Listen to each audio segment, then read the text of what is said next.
Welcome back to another episode of D&Ni's Flip Tips, where we're back from our hiatus, but hey, Happy New Year, we're back. Happy New Year, yep. So today's video deals with some pretty important factors that most people don't really consider when they're jumping into this business, especially the newer people. You've probably seen the TV shows on people fixing, flipping homes, right? You see contractors, designers, realtors. You might have been even watching our shows, right? And think, hey, I can make an easy buck or two, right? This looks simple enough, but be careful. That's right, be very careful, because time equals money. You've all heard that saying before. In our business, that cannot be more true. It's a literal saying. Time literally equals money in our business. We're actually going to show you how that all factors in. Before we go ahead and drop that info on you, though, just drop down a little bit on your screen, give us that thumbs up, subscribe, and drop us a line. Let us know what other information you want to know about. Drop it like it's hot. Drop that top. Drop some emails to us. Figure out what we got to do. Emails. Drop emails. Yeah, I mean, something. Another D&Ni's Flip Tips coming at you right now. Boom.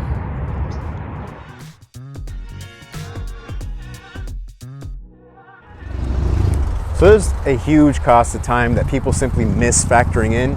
We've seen some really amazing operators fall victim to this one important detail. And that factor really is planning out your project before you start, before you break ground. I mean, we're here at one of our projects right now, and a lot of our projects are heavier than most, and so you should adjust accordingly. But we have plans approved on this project here, but we're taking the first 2 to 3 weeks of really planning, right? Making sure we know exactly what subs, who our subs are, what they cost, and if it's in line with our budget, right? Also making sure that, hey, you know what? Can we line anyone else up on top of each other, right?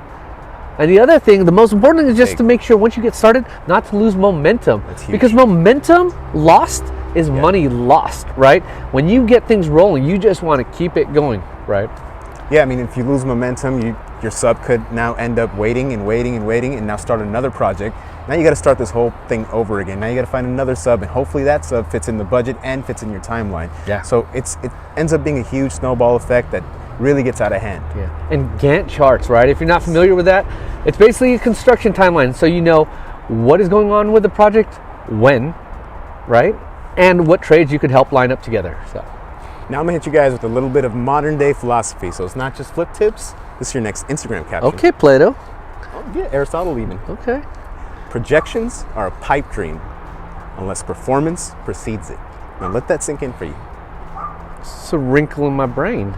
Hey, you got mature thoughts now. Hey, see what I do for you? The curtains got to match the carpet. That has nothing. No. We're gonna go on to the next.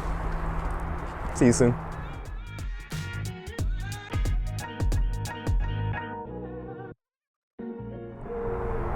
So now that you got your trades all scheduled and you got everybody ready to go, it's time to start moving into your project, right? And hopefully you get this and understood this by now. Plumbers, they're not going to be doing your electrical work, and electrical work can't even happen until framing's done. And the framers aren't doing your electrical either. So that's why it's really important for you to have your right subs lined up and know who's going when. Yeah, and I mean, the one thing you don't want either is you don't want to lose time because you think you're going to save $1,000 on a plumber, but it takes them 10 days longer to start.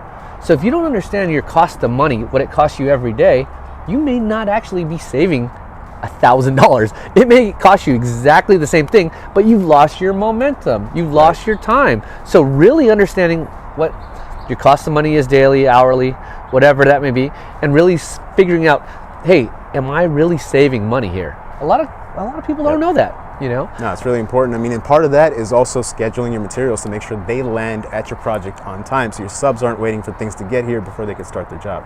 And if you do things right, you know, we have inspections with the city. So one thing you got to make sure is plan out your inspections accordingly, right? If you're doing foundation things, you know, maybe check if your engineer needs to be there, right?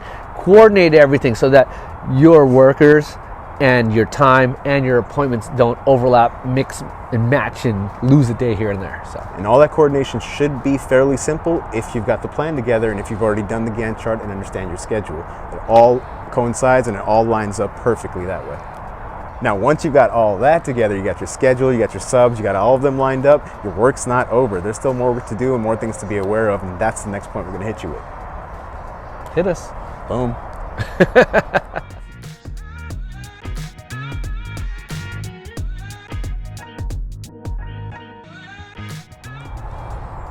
So you've seen us at a bunch of different job sites all the time, and that's actually the next point we're going to make, is visiting your job sites. It's very, very, very crucial. That's actually why we really don't work out of state or work out of our areas. We find that to be one of the most important factors of our business and making sure everything runs on time. It's important. Someone from our team is at our project at least every day, right? And I'll tell you, the most common mistake that people make that are new to this business is they say, hey, you know what? I hired a contractor, right? I'm gonna go check out my project every week, once or twice every other week.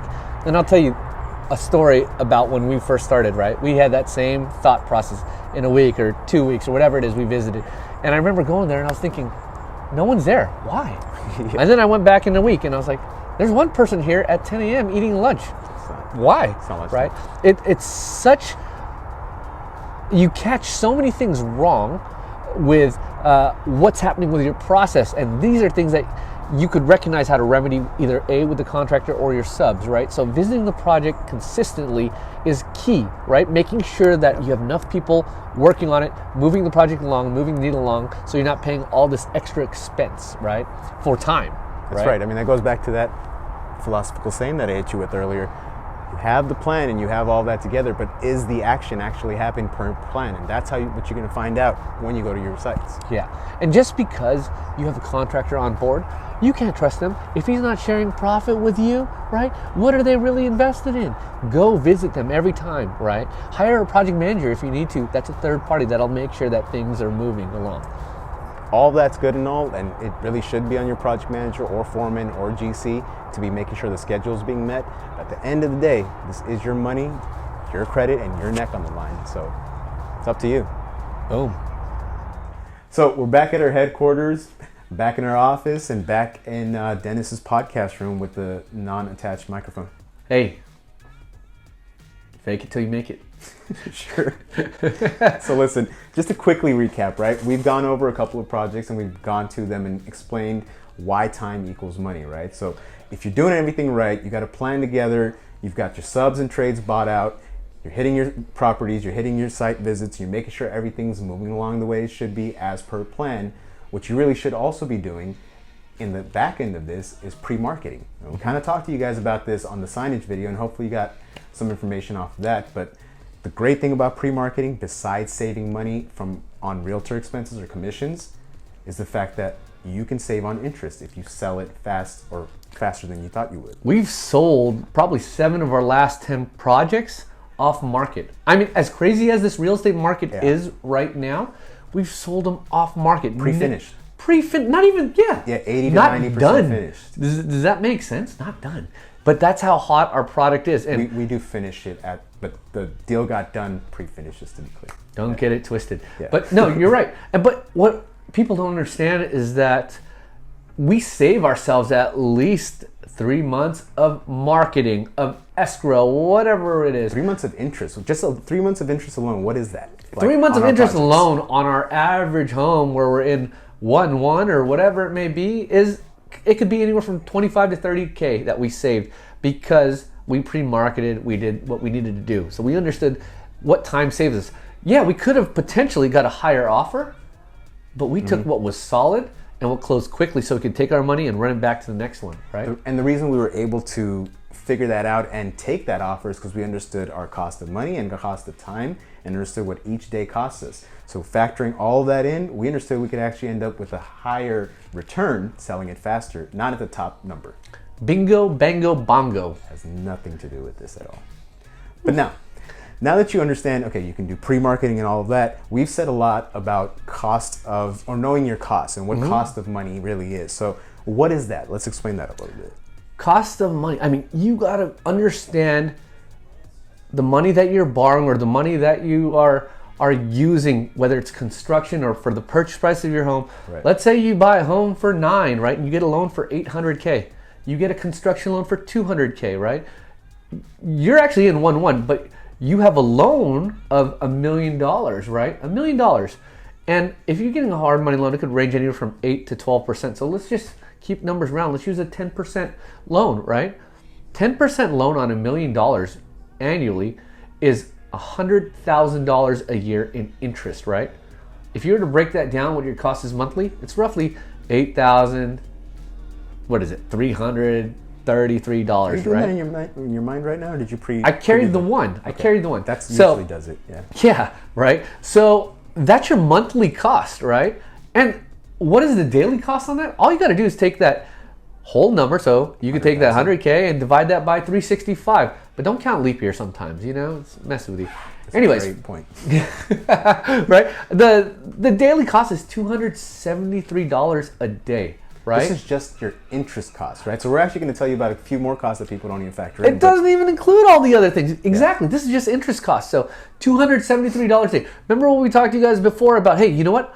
I could save $1,000 with my plumber, but he'll start 10 days later. If you don't understand the true cost of your money, right? Really, that $1,000 you save, but he starts 10 days later, is actually costing you $1,700. So you're negative 700 now, and you thought you saved. No, it's actually costing you $2,700. Oh, you did the math already. I did the. You're fast. I thunk it. Yeah. I thunk it, dog. Pre-thunk. You pre-thunk. Yeah. See? So you're actually down 1,700, and you thought you saved 1,000, but that's only because you recognize what your daily costs are, what your hourly costs are, and if you have that running through your mind, that's how you start winning. You make the right decisions at that point, and you're not going to lose at that point. So it's really important. So, I mean, besides just your daily interest costs, which most people actually do factor in, they factor in their construction costs, they factor in certain things, but there's a lot of other little costs that you just completely miss that takes your daily number much higher. Oh my God. What are some of those? Taxes, first of all. Property taxes, Big. right? Yeah. Property taxes are huge. And then, I don't know if you know this, but even after you close and resell the property, sometimes if that property gets reassessed, you get a tax bill afterwards. After you don't even own it, you'll still get a tax bill. So be prepared, right? Property transfer taxes. So when you sell the property to someone else, seller sometimes, most of the time, takes on that responsibility. You got to be prepared for this closing costs, right? Understand what the costs are for both sides, right? Because you got to know escrow, you got to know title costs. These are just necessary things when you're doing a transaction, right? Utilities are huge. Yeah. Once you start seeing what the cost of a running water bill is, you'll start twisting all the spigots, You're making sure nothing's leaking anymore, yeah? For sure. I mean, these are a few factors. And then insurance, right? Don't think that you can go to Geico or Adriana's Insurance and get the right type of insurance. That gecko's cool, though. Yeah, sometimes, right? But you got to make sure you have the proper insurance when you're renovating a home, right? Most definitely. To protect you, to protect the workers that are there, and whatever else is needed, right? So understand what's the right kind of insurance when you're investing in homes. And on that point, just specifically insurance, taxes, and utilities, that actually factors into how long you're in a project. So if you were supposed to be in a year, but you're in a year and a half, you have a new tax bill now that you got to pay that you wouldn't have to pay if you were gone and done with that project on time.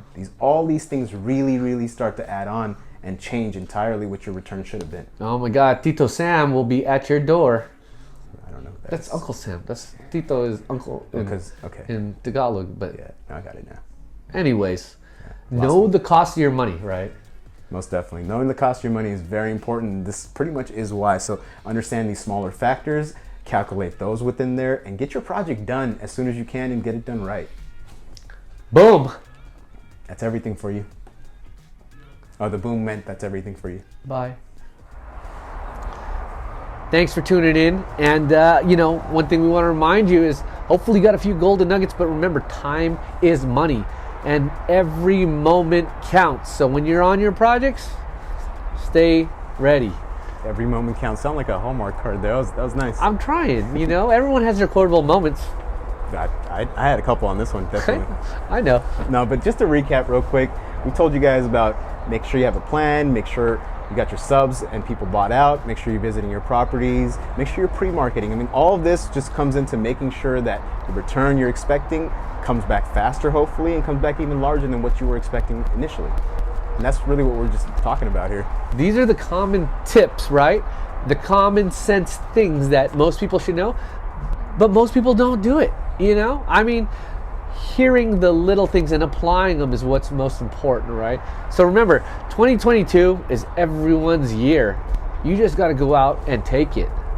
Definitely, just like he took that sweater from his son. Probably. It's a little tight. That's the D&Ni flip tips for you guys. Again, hope you got some golden nuggets after that. Please subscribe. Definitely leave us a comment.